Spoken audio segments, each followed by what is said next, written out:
Thank you for joining us for another episode of No Tippy Tappy Football, brought to you by William Hill. Hi Sam, how are you? Oh, I'm very good, thank you. Yourself? Very, very good. Now, we've got a special guest today, but it's a bit of a change because usually you open your black book, but I think I've opened my black book this week. Very good. Would you like to introduce our special guest? Yes, obviously, he was a fantastic career in his football career, particularly, I think, at Manchester City. He might tell us different, it were better somewhere else, but I don't think so. and of course, he moved on and, many, many games at the top level. And so it's my pleasure to introduce Shaun Wright-Phillips. Certainly big fan, you right? Sure. Nice. Hi. See you again. I was trying to remember how many years we'd been friends for, and do you know what? I think it's nearly 20. Yeah, I remember days I had to come and introduce everyone to you, didn't you, when you won the FHM? Yes. So that was 2003, yeah. Yeah. You go back that far then? Yeah. We've been friends for a long time, yes. Yes, a long time. But thank you so much for coming up to join us today. Have your path crossed Sam before in a professional capacity? Have you ever played all of his teams or? Yes, the Bolton era. Yes, the Bolton era, yes, definitely. Definitely the Bolton era. So that was a particularly good spell for me at that time, like I mean. So were you still with City or Chelsea? City and Chelsea. And Chelsea, yeah. Science. Yeah. Used to come up against Ricardo Gardner. Bibi. Yeah. He's over here still. He's living in Manchester with his son, trying to. Some plays, right? Yeah, unfortunately, his son's just been released by Manchester City, but he's got a couple of trials at Blackburn and places like that. So hopefully, he'll get fixed up. So That's good. Great about that. Do you remember your teams playing against him? Of course, yeah. I mean, it would be us making our way in the Premier League with first got there and then becoming quite really competitive, like I mean. So, beating Man City wasn't too difficult then. Oh, he's outnumbered today though, Shaun, isn't he? So we can't say that to us. Listen, Kevin King resigned after we beat him at Bolton. And he said, Bolton's bench is better than ours, so I'm off. Were you still there then? Yes, when Kevin, it was weird because when he left, we just got told he just kind of just walked out and and just went. Yeah. And I've never seen him since that day. Like literally, it's almost like he's just vanished. Yeah. So amazing, that. Did you ever try and sign him any time, or would you fit into one of your teams? If I'd have known at whatever time it was available, I'd have tried to sign him, like I mean, but it depends where it would be. And then at Bolton days, we were so tight, it was hard to get the funds for players. I think the most I spent would be 8 million on Nicholas Anelka, which was way late on when we were really pushing for Europe and the Champions League then, Other than that, we were always looking at bargain basement, yes, but the quality of bargain basement players then was unbelievable because of the culture and York IF and Fernando Hierro, Ivan Campo. All those players just wanted to come and play in England, like I mean, and they were nearly all then at that time free transfers rather than having to spend a transfer fee on them. So it created a great spirit and a great time at the Wanderers, like. But of course, British players in that, and then Kevin Nolan, Gary Speed, we picked up players, Kevin Davis, Nicky Hunt. So with a bit of a mix that went a long way at that particular time. Like I mean, the City at the end of that season with Kevin and Stuart taking over sold out. Because I told you this story before, because I was actually going to be your manager then. I didn't know that, did you? Yeah, that I left, didn't it? Yeah, so...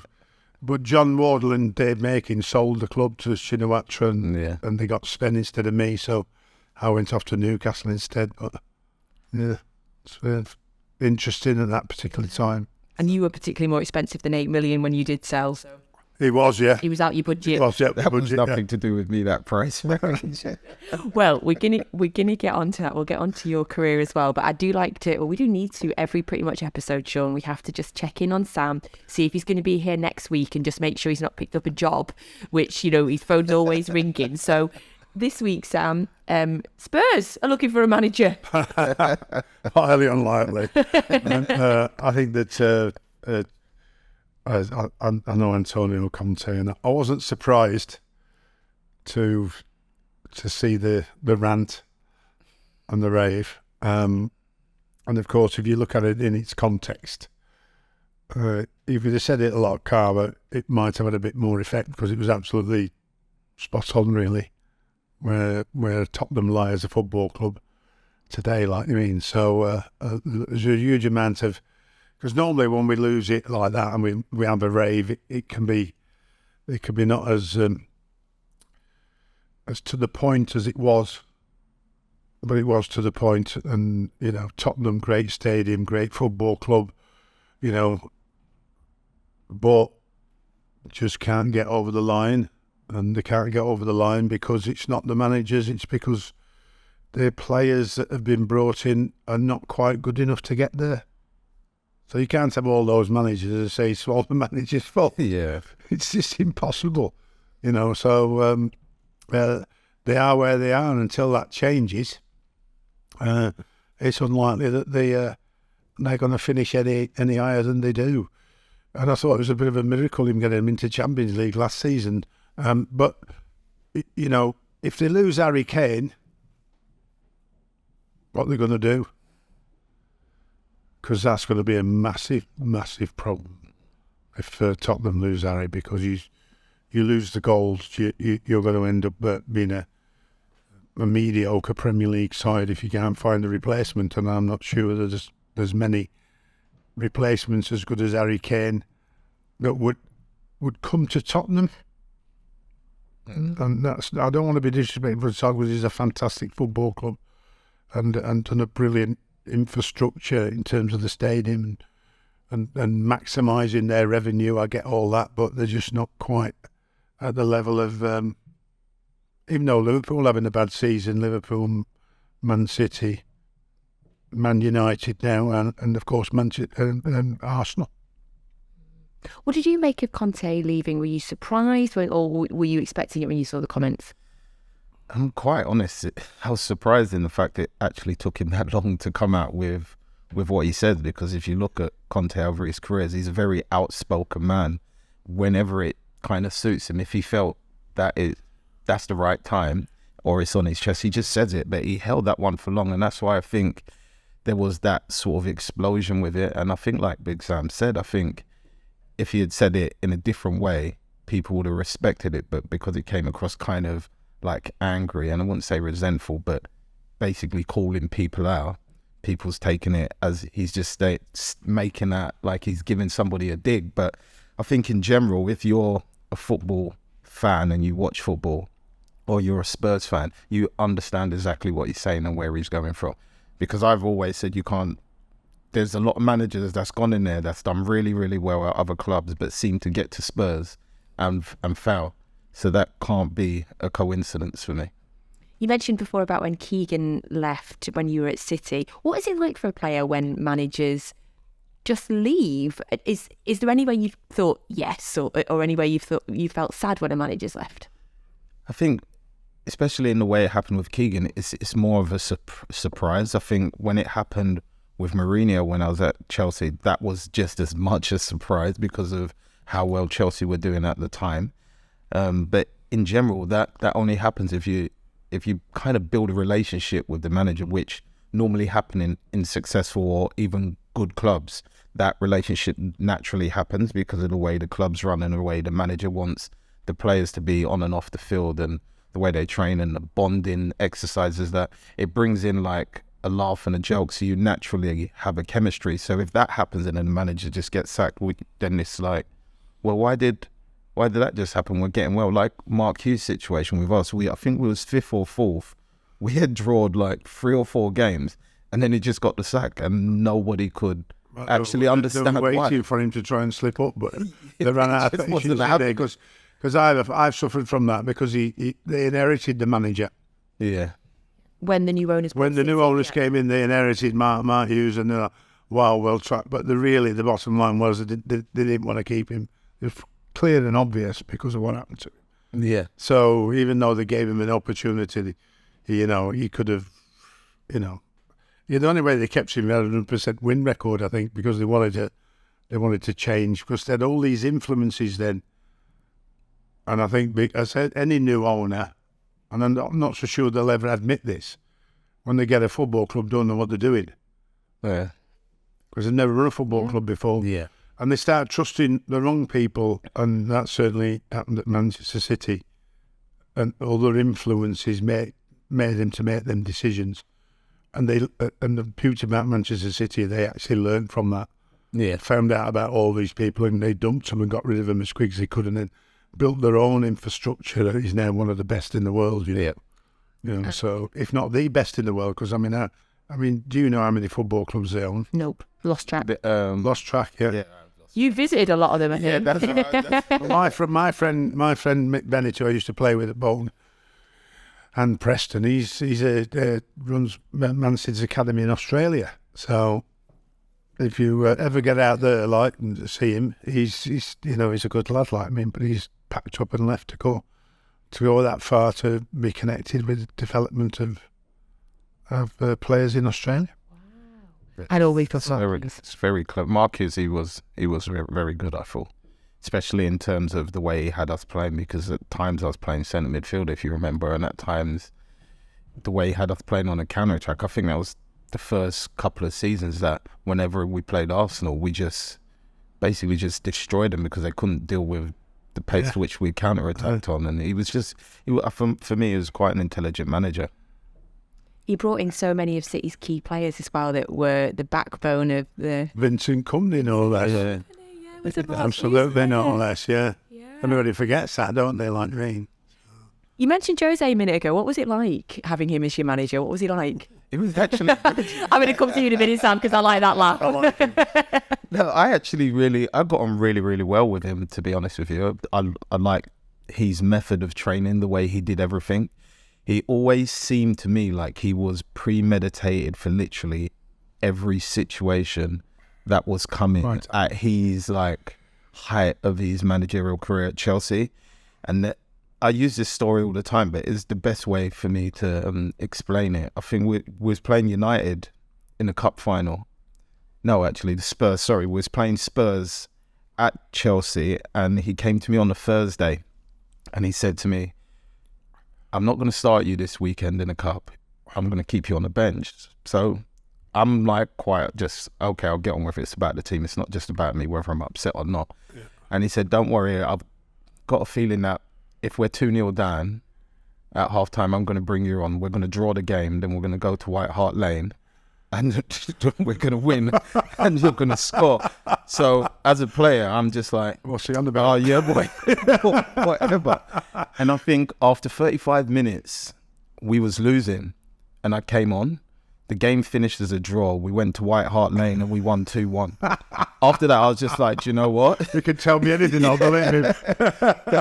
Even with the questions and stuff he answered, it's almost like he always knew in every detail. Even if there was a question that came off the cuff from the media, he knew it was coming, and he already knew how he was going to answer it. And we was just always prepared for every moment under him, apart from when he lost his temper every now and again. But in general, like we all do. Yeah, in general, I really enjoyed it under him. What was your experiences like of working? Oh, they're great over the years. Over the years, like you mean, in getting a result. Never actually won, but drew 2 or 3 times. We were at Bolton. In fact, my last game at Bolton was a 2-2 draw at Chelsea before I left, just before the end of the season. So we did frustrate him. I always remember the outburst he gave when we drew with West Ham when we were struggling at the bottom of the league, second year in West Ham, and it was 0-0, and slaughtering the way that I'd say dinosaur and quasi football like you mean, and I thought, well, I learned that off you, because he missed the defence. I saw him early doors when he was at Chelsea. They were 2-0 up, and he took an attacking midfield player off and put a defensive midfield player on, and then did the same as the game went closer and closer towards the end. Every player that came on as a substitute was a bit better defender than the one he took off, because he'd done enough to win. So when he talked about parking the bus and defending, it was my tactical genius that I pointed out in the press conference after, what frustrated him to burst out saying, what type of football do we play? And of course, as every manager would do, they defend themselves. And as every newspaper man writes it, because they're not intelligent enough to read between the lines, he's protecting himself because he shouldn't get beat, or he shouldn't be drawing with West Ham at the bottom of the league at home. They should be beating us, and I've had that all the way along. Nobody gives you, when you're at the bottom of the league, the credit for your tactical awareness into producing that result against a team, one of the top teams, especially if you beat them. It's always, the headline is, off day for Chelsea, off day for Man United, off day for Man City, but you know what I mean? It's always an off day, instead of giving the opposition some credit for what they've, as frustrating as it might be. And Manchester City come across more frustrations defensively than any other team. Definitely. I mean, they have to batter down 11 men for most of every game that they play in, and they're masters, have become masters at it now. Like me, whereas everybody else then starts complaining. For instance, international level, Spain versus Scotland. Yeah. I mean the whinging and moaning of the Spanish, the captain, I mean, cure. God. Oh, Sam, I'm so glad you brought that up. Do not keep your mouth shut. You've just been beaten by a tactical piece of work by the players and the opposition manager to win and beat you 2-0. And individually and collectively, much, much better than any team. And that's why teams of football are so exciting, and why results are so exciting, particularly in the Premier League. But when you start getting it in the European competition like that, it's great to see, because it's always exciting, isn't it, when an underdog pulls it. It might not happen again for however many years again, but it happened. One of the greatest scalps I can remember. This weekend, Although that's part of why I don't like international football, Sam, because Scotland beat Spain and I'm cheering on Scott McTominay and hoping Rodri doesn't do well. It really is part of the reason why I don't like international football. I think it was Rodney who was sounding a bit naughty with his comments until and how physical and how negative they are. Physical, what's going on? I don't know. Anyway, it was great to see Scotland win 2-0. It was. Hurrah! A couple of other managerial things that have happened this week that I want to get both your thoughts on. So Sir Alex Ferguson and Arsene Wenger have been inducted into the Hall of Fame, the first managers. Shaun, do you think correct first two managers in, or should it have just been Sir Alex on his own? I think they're definitely both the right choices for me to be inducted into that. I think when I was coming through, Sir Alex, coming up against these teams, to be honest with you, was an absolute nightmare as a player, and the way he had them playing, and for what he'd done for Man United is just incredible in itself. And I think with Arsene Wenger, he, for me, just took football to another level as well, in respects of, wouldn't necessarily say tactically, but just the way football was played at that time. You can say, people say tiki-taka, but for me, it was just the passing and the movement and the interchanging of positions, and that was in a 4-4-2.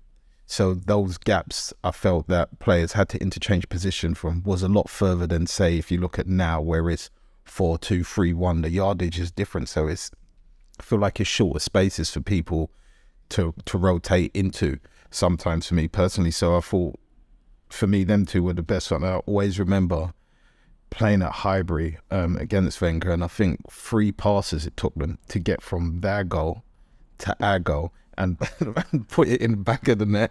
And I just used to always think it's incredible, but I feel like no matter how good your players are, if you don't have that manager behind giving them ideas and tactical advice and how he wants them to play, some of those things don't happen. So for me, I would definitely say those two are the best two managers to be in there. Who do you think will be next in, Sam?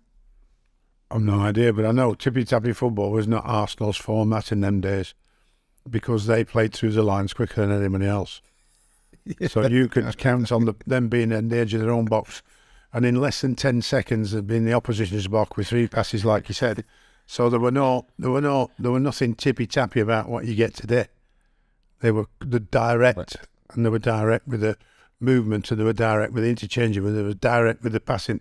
The first pass would always have to be forward if it was possible, not sideways or backwards, which we get a lot of now. But of course, Manchester City have to do that because they have to break 11 down. But Arsenal had a great way of sucking you in and getting you out of that defensive zone and then breaking through the lines quickly and beating you. So, you know, it was a physical team. It was a strong team, mentally strong, talented, massive, huge size. And then he changed.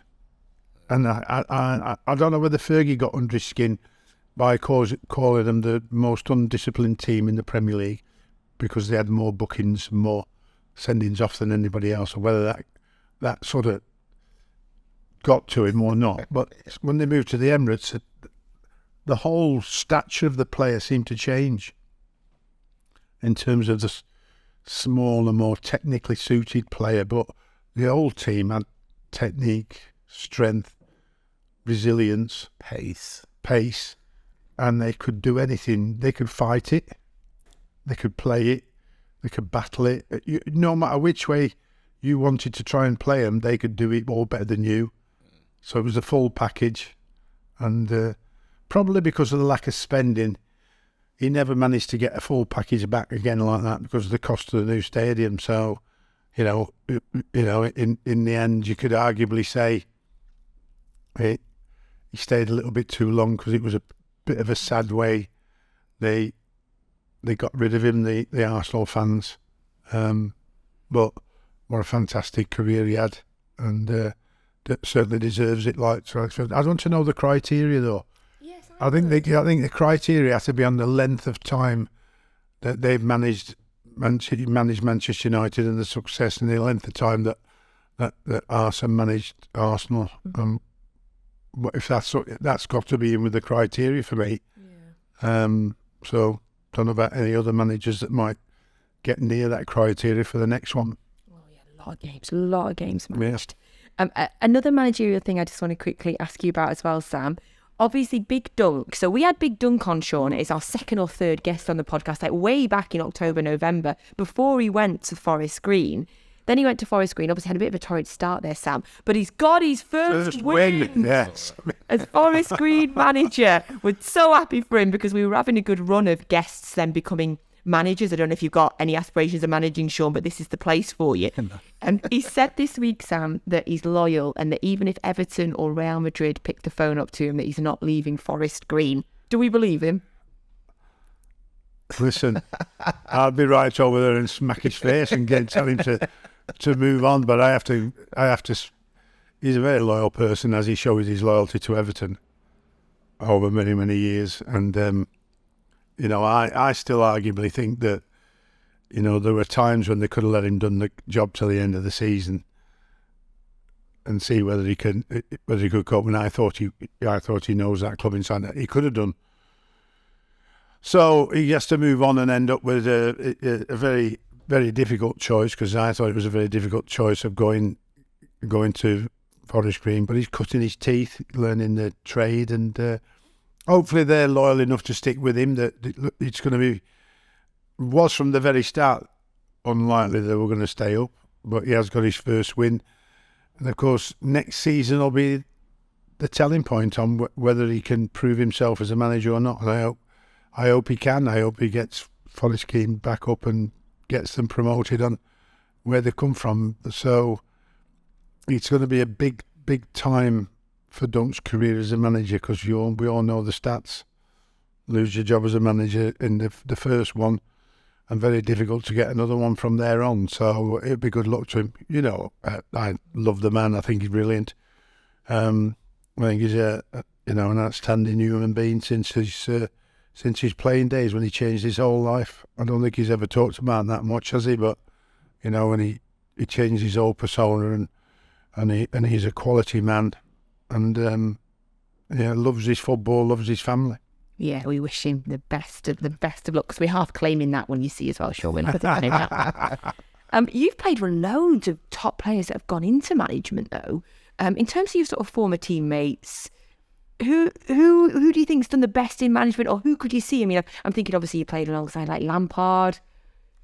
You'd obviously, I wouldn't say I played with Stevie G obviously for the national team, so I'd think if like what Big Sam says, it goes on like stats on what you've done, it would have to go to Stevie G, because he's been successful in his time and spell in Scotland, I thought personally. So I just think in general there's a few others that are out there. I don't want to put their name out there because they haven't openly gone out and do it, but I know they're definitely interested in taking it on. So I'm excited to see what they come, because one of them or two of them I think will be really, really good. We've talked, Sam's talked on the podcast a lot about the importance or the impact that parents can have on children at that age, but also when it comes to representation as well, which brings me on to thinking about Jude Bellingham. Before we kind of talk about that, Jude Bellingham for England, phenomenal. Where's he going to go? Can we get him at City? Can you put a call in? What can you do? Jack's already working on him coming to City. Jack's already put a text, a tweet out there, isn't he? See, Jack's as a player acts like us old schoolers. Yeah. He lives life as a footballer like all of us used to live way back then. I think even you started like that, didn't you? Where just go out for a pint at the end of the game, or your Chinese or whatever it might be. And like he seems like he's still a little bit like that, like you mean, cool. Which everybody sort of frowns upon a bit too much now, of course. But I'm sure he's extremely professional. But there's those times where he has a little, dabble and does and goes out and enjoys himself like everybody should. And tweets Jude Bellingham telling him to come, or Instagram mates him telling him to come to City. Yeah, but I mean, the manager can't condone that. You can't condone that, but you just have to, see, like, obviously they get on very well together, which is very important. World's his oyster, really, isn't it? I think for a kid that young, doing what he's doing, at every level, the maturity of him to be captain as well of Dortmund, I think he's been phenomenal, but he's coming now to make the hardest decision of his life. Dortmund are still in control, aren't they? Yeah. So 2025 his contract runs out. Right. But if they are to get the maximum fee, it would be this summer. Because last year the contract, 24-25 would be, the fee would diminish as time went on, so it would be no,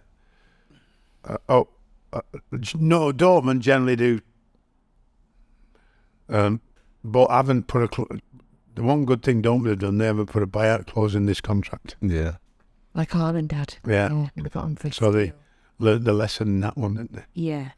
Where do you think, so like Real Madrid, City, United, Liverpool, like? I think it depends what he as a player wants. I think if he's talking about trophies like now, then you expect him to possibly sign to a City or at the minute an Arsenal. But if he wants to play week in, week out, I forgot to put Real Madrid in that. But like if he wants to play week in, week out, then I think I'd say best place for him to personally go is Liverpool. I think Liverpool are in need of some serious midfield strength and depth, so I think they don't really rotate. Klopp's not big on rotation, especially if these players are fit. They will play literally every game, and that's something that Jude wants to be a part of in respects of playing all the time.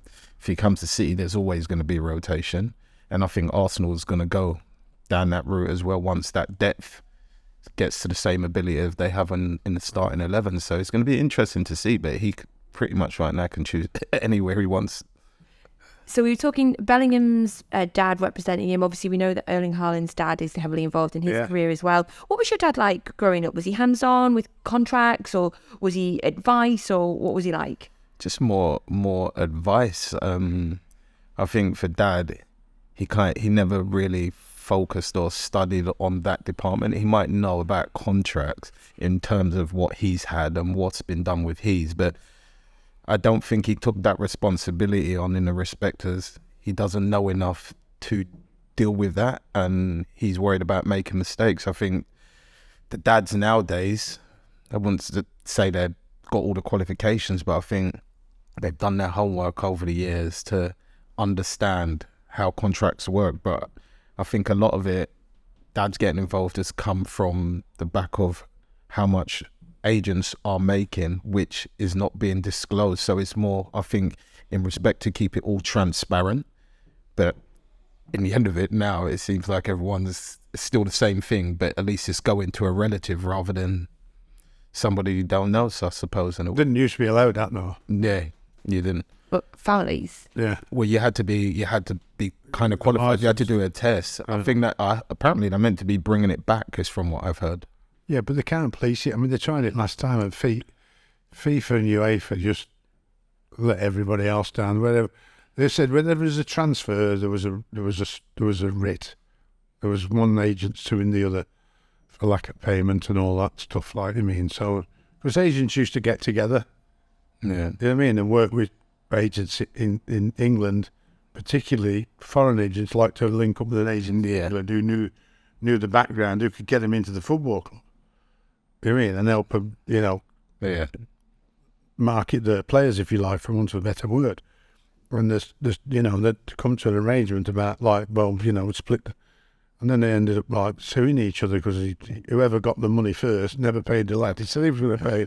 And I'm not saying that happens all the time. Yeah. It doesn't, like, I mean, and that's why it becomes so shady. Because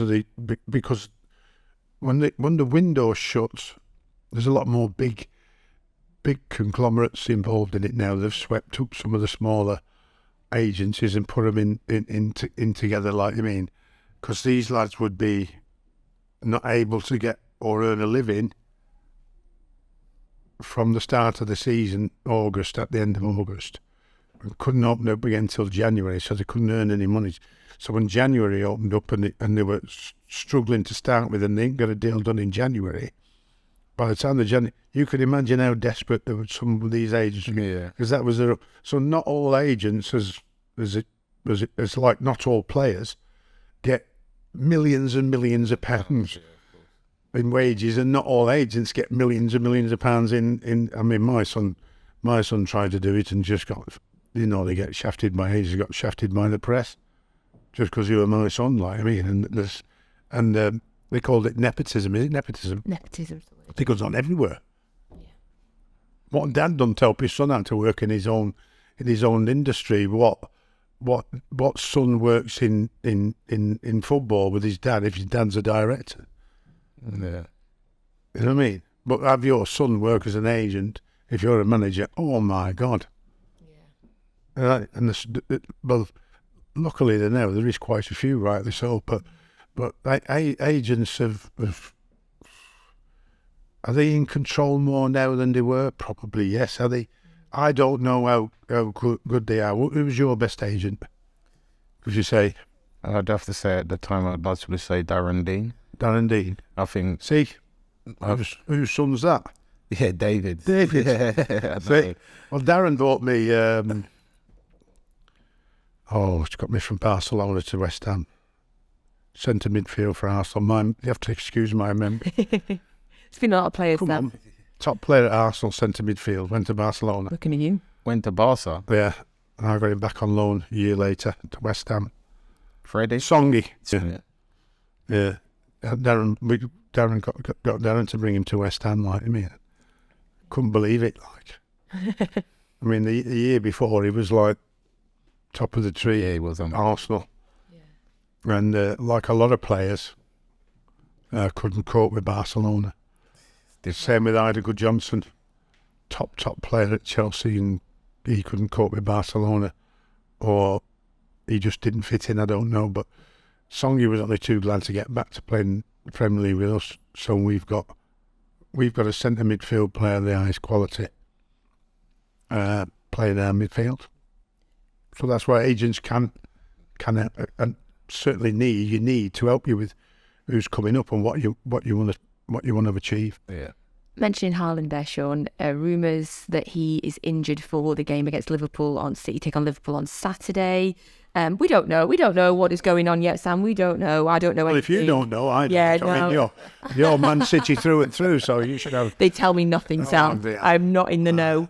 If he is injured, and obviously Phil Foden is out as well, Shaun, are Liverpool favourites for that game? No.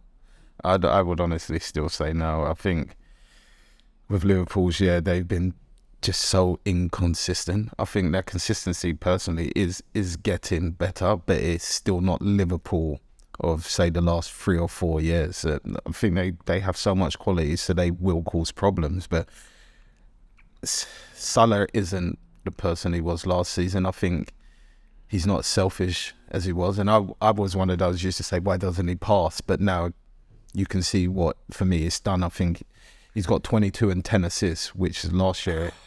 That's what I mean. That's what I mean. Everybody's saying he's not, including myself, he's not himself. And that's kind of why I said I think he's just changed. He's creating more chances this year than I would say he did last year. That's took a change of personnel, Shaun, Yeah. because the players he's playing with now, particularly the 2 new lads up front, it's the first year in the Premier League. Yeah. And they had, in all fairness, they haven't hit it off, have they? Quality players, but not goal-wise or assist-wise, are well under the mark compared to Mane And Bobby. yeah. That's I You know what I mean? would agree. So that's where Salah's not performing like he used to, because once you've got that they take click, on more responsibility. understanding. Yeah. so maybe next season it will be better for them, because 2 massive players for Liverpool spent a lot of money on haven't quite clicked together and not clicked with Salah in terms of the quality of assists and goal scoring ability that they used to have. But but that midfield as well, I don't think that my favourite player for that midfield, I think you pronounce it by Čečić, the young 18-year-old. Yeah. He's injured, so you never know if Thiago's going to play, because he's been injured pretty much most of his. So a lot's been put on, say, Henderson and Fabinho, which seem to have done a lot over the last 4 years. And to play at the intensity personally that Liverpool did for 4 years, every player basically played all the time. It is a massive achievement. And I just think it's wouldn't say come to the end, but I think it's come to the point where now finally they're feeling the effects of the 3 or 4 years title challenge. Constant playing in every game, every competition. Mental resilience. Yeah, and that's all I think it is personally for Liverpool. But I think the way City are playing at the minute, I think especially Grealish. We hope you're enjoying watching No Tippy Tappy Football, brought to you by William Hill. And don't forget, you need to subscribe to the Footy Accumulators YouTube channel so you never miss an episode. How are you assessing Jack Grealish's season so far? It's just getting better and better. I think he got a lot of stick because of, I would say, the price tag. I'd say a lot of people didn't understand the transition from being an Aston Villa player to a Man City player. Yeah, I don't think people get it. It's not just, oh, Jack, go out there and do what you did at Villa. That's not what the manager wants from him. The manager gives him bags and bags of information. Sam will tell you when new players come on, especially at the time they come, and they want you to play now, you have to continuously take on information. And I think now you can see Jack, a bit of Jack from Villa and a bit of Jack of what he's learned at City, which is clever on the ball. He used to buy free kicks all the time, but now he's buying them in positions and times when City actually need him to. He's now taking players on, and he's scoring massively important goals against big teams as well as getting assists. Now, for me, that's what wingers are supposed to do. But the problem we got in this world is wingers nowadays are scoring like 10 to 15 and 20 goals. But normally that would be a good season for a winger already. But for me, I think it'd been fantastic. They're not wingers anymore, are they? Because the fullback's your winger, isn't it? Yeah. The game has changed to where your winger was about your crosses. Assisting and creating. Now it's about coming inside and joining in and getting an assist by the last ball you put through, more than actual a cross. Your crosses are coming from your fullbacks Yeah. more than your wingers now, like I mean, which is up a real massive change in the game over the last 8-9 years, maybe even longer than that, you know. So, but Jack's an entertainer. Oh, yeah. And we need entertainers in the game, you know what I mean? So, he hasn't quite got as many tricks as JJ. Yeah, he's as good with his feet. You know what I mean? But JJ had a few more tricks up his sleeve, and that used to excite everybody, like I mean. So, you mentioned the high price tag as well. Obviously, when you left City and went to Chelsea for 21 million, which was a huge amount of money back then. You know how I felt about his son when he left. I cried. I think every City fan did at the time. I like to think you did as well, Shaun. Turned it down, didn't I? I got told I weren't allowed to. really? Yeah, I didn't actually want to go. And did you accept that in the end? Then? I didn't have a choice. Otherwise, And who was your agent then? Darren Dean. Otherwise, City would. Darren get you more money? What do you mean? Did Darren got more money? Look in my eyes. Did Darren get you more, or did Darren get more? Who did you mean? Who got more money, Darren or you? I don't know. I haven't seen Darren's bank balance. If I Not there to show you what they made. No, I don't know. I've never been down there. It was a legal responsibility for an agent To disclose. to disclose how much they made, so it might not have come in then. And if they didn't, that was big trouble for the agent. Was that back when City needed the money? Was that the... Yeah, definitely. Yeah, that was the only reason why. Yeah. Otherwise, I don't think it would have come about, to be honest with you. I think they may, well, I hope, I'd like to think they turn it. For a while there, Man City brought up some of the best young players. And yeah, we had loads coming through. You know what I mean? Stevie Island, Mika, Yeah. Joe Hart. Yeah. Got Chuck Casper in there. He came through the academy as well. Loads, mate. So you didn't want to go, but you did, and it sort of, you had to go in that big money move to another club. I'm just kind of diverting, if you watch me, this way to talk about Harry Kane. Do you think that he should push to leave Spurs, or what's your kind of thinking there ahead of his sort of summer decisions? I feel like it's different. I think he's a lot older than I was when I had to, got put in that position. I think now it's about personally what he wants to do. I think if he wants to win medals, he's either got to hope for a new manager to come in with that idea that this is how we're going to play exciting football, we're going to cause problems and we're going to go for trophies, or just accept that being a bit like Matt Letizia, he just said he's going to stay at Southampton, this is what he's going to do. And I just think for Kane, I think he either needs to come out and say, all right, it's time for me to move on, or right and say, I'm just going to stay at Spurs and do what I have to do, because this is second or third year this keeps happening, but he keeps renewing a contract as well. So like what one does he want to do? And I just think it's a hard decision, because the player I get, he doesn't want to leave Spurs, but at the same time I know every player wants to win medals at some point. I'll say this and I'll say it again. I don't think he's ruthless enough to do it. Yeah. Those players that leave are the ones that cause a huge amount of trouble to the football club, and end up, even with somebody as dogged and determined as Tottenham Daniel Levy is. Berbatov got away to Man United. Yeah. You can get away if you want to get away. You know what I mean? Gareth Bale, yes, there's the right money, but then the amount of not turning up for training, causing problems at the training ground, where the manager has to go to the owner and say, look, cut your losses. Get the best price you can. Yeah. I'm not saying, not your price, but just get the best you can, because it's going to destroy the whole ethos of what you're working for this season. One man that's powerful as that, or as big a player as that, can make life, very difficult. Very difficult. Oh, yeah, definitely. And sometimes it needs the captain of the team to go and tell the owner and say, we don't want this man in the dressing room anymore. Yeah. Because that's what that dressing room is.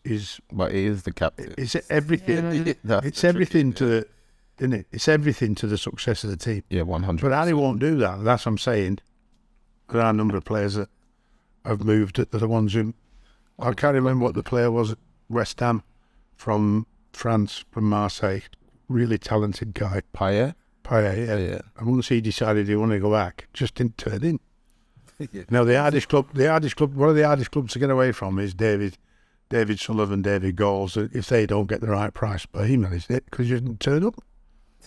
I haven't got. And that was it. You haven't got any. Yeah, you know what I I'll mean? get bored like at home. I'll just be bored. No, we always before we go on to our final, which is our quickfire, non-quickfire questions. I just want to ask you, what's it like in your family just now? Because have you got a family WhatsApp group? Like, I'm thinking, obviously, your dad is like Arsenal through and through. I'm saying you're pretty much City through and through now. What is it like in your family right now? I'm delighted I don't have that family WhatsApp group. To be honest, do you know what? It was weird because we used to just we was fine. No one talked about it or anything. We used to just work together. If we worked on the games, it would just be a little laugh, but that would be it. And then I think they beat us in the cup when Arteta first won the trophy, and then I got the first like text and a bit of banner and abuse from my dad. So I was like, all right. Taken him a long time. Yeah. Did you say that? What?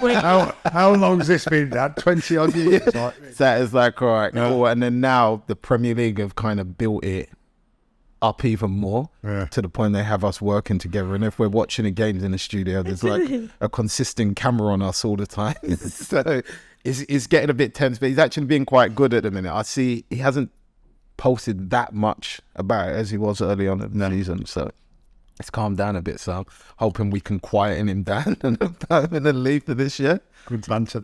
Yeah, it is. It's a lot. Have you got something saved in drafts in case City win the league that you're going to send off the final whistle? Yes, I'm just going to cut and edit one post that I did where I put the trophy down and he weren't happy about it. I'm just going to run that clip again. Right, finish off on our quickfire / not so quickfire questions for you, Shaun. Best manager you've ever played for? Mourinho. Okay, best initiation you ever saw? Or funniest? I'm going to give it to myself. It didn't go well. It didn't go well, but that's why I'm giving it to myself. What did you have to do? Stand up and sing when I first signed for Chelsea. Back then I was quite reserved. Like, unless I had a drink, I was pretty much spoken to, and then I speak. But otherwise, I said that. Well, I found that tough, and he gave me like 3 weeks to proper practice. Did you practice? It still went wrong. Oh, did you sing then? I tried to find an easy one. It was John Legend. Ordinary People, but it just sounded like I was just having a conversation with everybody sitting down. Did you get a batter then?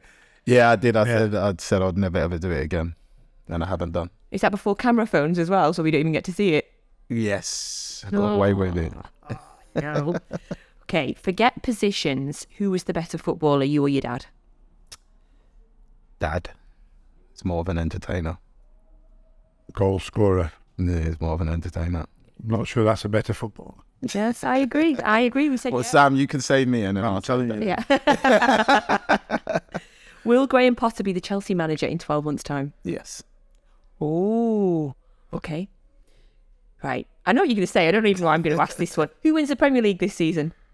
I'm hoping City, yeah. You're hoping City? He's only hoping. Yeah, I know it's that. Last few times he'd be, City. Can't be disrespectful to what Arsenal's done. That's the way. I agree. Who wins the Champions League this season? I think we've got the hardest draw, but I'm still going to say City. Bayern in the quarters. And then Real Madrid or Chelsea the round after. Do it the hard way. Yeah. Exactly. Right, and finally, we were all talking about this before. This really did get us chatting before we started recording this. Jack Grealish's Chinese takeaway order went viral this week. You get stuff from a restaurant that all three of us have eaten in. So I just want to know, what are both of your Chinese takeaway orders? From wings? From wings. Barbecue spare ribs. Yeah. Because they used to just fall off the bone. I remember this. Yeah. Singapore vermicelli noodles, spicy, egg fried rice and sweet and sour chicken. Well, that's 2 meals, isn't it? No, but I just have a bit of each. Otherwise, I get bored of just one dish. I need to have different things on my taste buds. Okay. Scallop noodles. Scallop noodles? Scallop noodles come in their own shell. Don't know whether you can get them in their old shell and deliver to your house, but as long as they're scallop noodles, that'll do fine. Crispy duck, pancakes, vermicelli, a bit of rice, and sweet and sour king prawn. My mum has water in there. Shaun needs it. And plenty of Cloudy Bay. What's that? Sauvignon Blanc. Oh, okay. I'm a beer drinker, Sam. Oh, yeah. Okay. Northern girl, yes. Okay. I'm a veggie, so I just have to have some salt and pepper tofu in there. But I'm sure we could find some stuff to share. Shaun, thank you so much. We appreciate you coming all the way up. Nice to see you. London, thank you. Thank you so much, Sam, as always. And thank you all for joining us on this episode of No Tippy Tappy Football, brought to you by William Hill. We'll be back again next week.